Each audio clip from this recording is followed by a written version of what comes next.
Crescer em Deus. Autor, Proter Dave Robertson. Distribuição gratuita. Copyright 2002, Ministério Dave Robertson. Capítulo 3. Duas obras da graça. Imagine um copo transparente cheio de água suja e contaminada.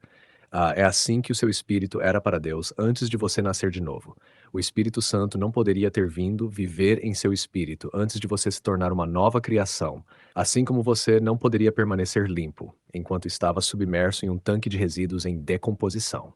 Mas quando você aceitou Jesus Cristo como seu Salvador pessoal, algo incrível aconteceu em seu espírito. Sem dúvida, é o milagre mais impossível e poderoso de todos. Deus estendeu a mão e tirou sua velha natureza e depois colocou uma nova. Instantaneamente transformado. Instantaneamente, seu espírito ficou completamente livre da contaminação do pecado. Era como se alguém despejasse fora aquele copo cheio de água suja e contaminada, lavasse o copo, deixando-o completamente limpo, e depois o enchesse com água pura, destilada e livre de poluentes. Isto é o que o apóstolo Paulo quis dizer quando falou, open quote, portanto, se alguém está em Cristo, é nova criação. As coisas antigas já passaram, eis que tudo se fez novo. Coríntios 5:17. Nascido de novo versus cheio do Espírito. Mas há uma grande diferença entre nascer de novo e ser cheio com o Espírito Santo. Quando nascemos de novo, o Espírito Santo realizou sua primeira obra da graça em nossas vidas. Ele nos deu uma nova natureza que nos libertou do pecado e nos capacitou a servir a Deus.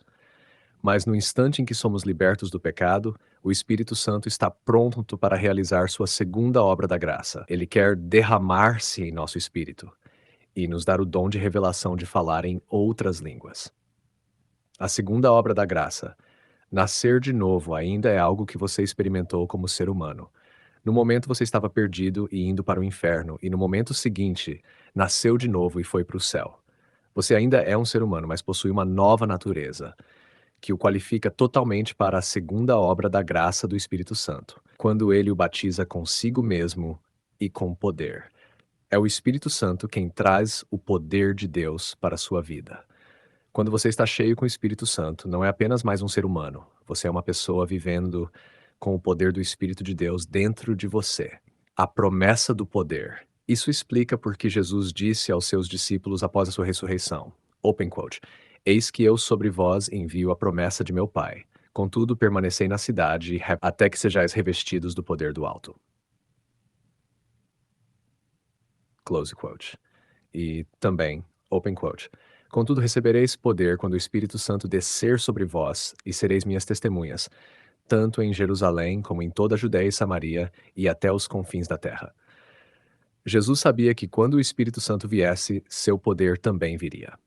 Por que o diabo teme um crente cheio do Espírito? Quando nasce de novo, você literalmente nasce na família de Deus.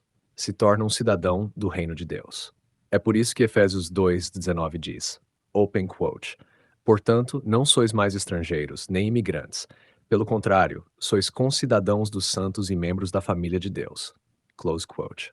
Como qualquer cidadão natural, você tem certos direitos que lhe são conferidos pelo reino ao qual pertence. No reino espiritual, esses direitos são garantidos pela autoridade do Espírito Santo. Autoridade espiritual. A autoridade que faz cumprir os seus direitos como cidadão do reino de Deus é o poder do Espírito Santo. É por isso que Deus envia o seu Espírito para batizá-lo. Quando você é cheio com o Espírito Santo, recebe o poder e a força do próprio céu. Agora o diabo não está mais lidando apenas com um ser humano. Ele está enfrentando a estrutura corporativa do céu.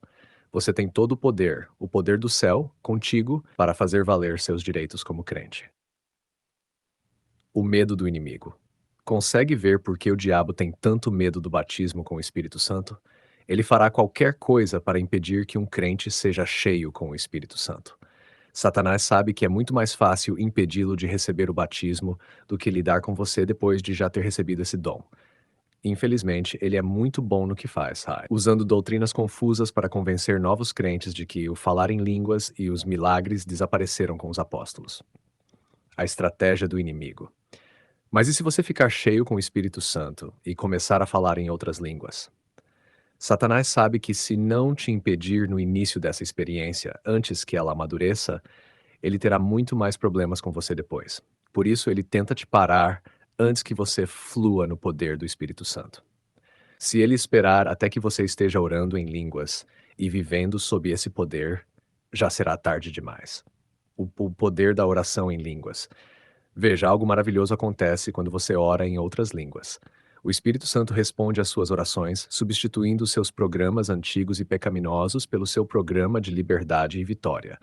Esse trabalho sobrenatural começa no seu espírito, mas eventualmente muda seu caráter, até que finalmente você percebe que algo mudou em sua mente e inteligência. Você começa a se tornar uma nova pessoa de dentro para fora. Ah, a resistência do diabo, Satanás, não quer que isso aconteça. Então ele tenta lançar pensamentos como open quote, o que você está fazendo? Isso não é real. Você está inventando essas línguas. Elas não são de Deus. Close quote.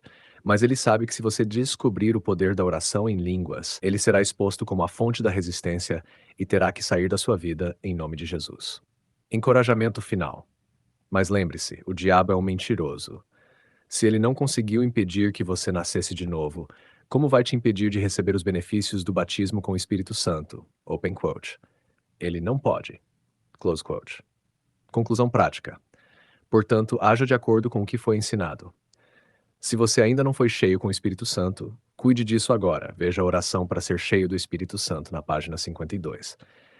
Depois de receber o batismo, com a evidência de falar em línguas, escreva as áreas da sua vida que mais precisam de transformação. 4 passos para crescer em Deus. 1.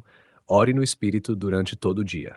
2. Encontre promessas de Deus para suas necessidades. Escreva e confesse. 3. Medite nos versículos dia e noite. 4. Adore ao Senhor como Salvador, Libertador, Curador e Provedor. Comece hoje e você se colocará em alta velocidade para crescer em Deus.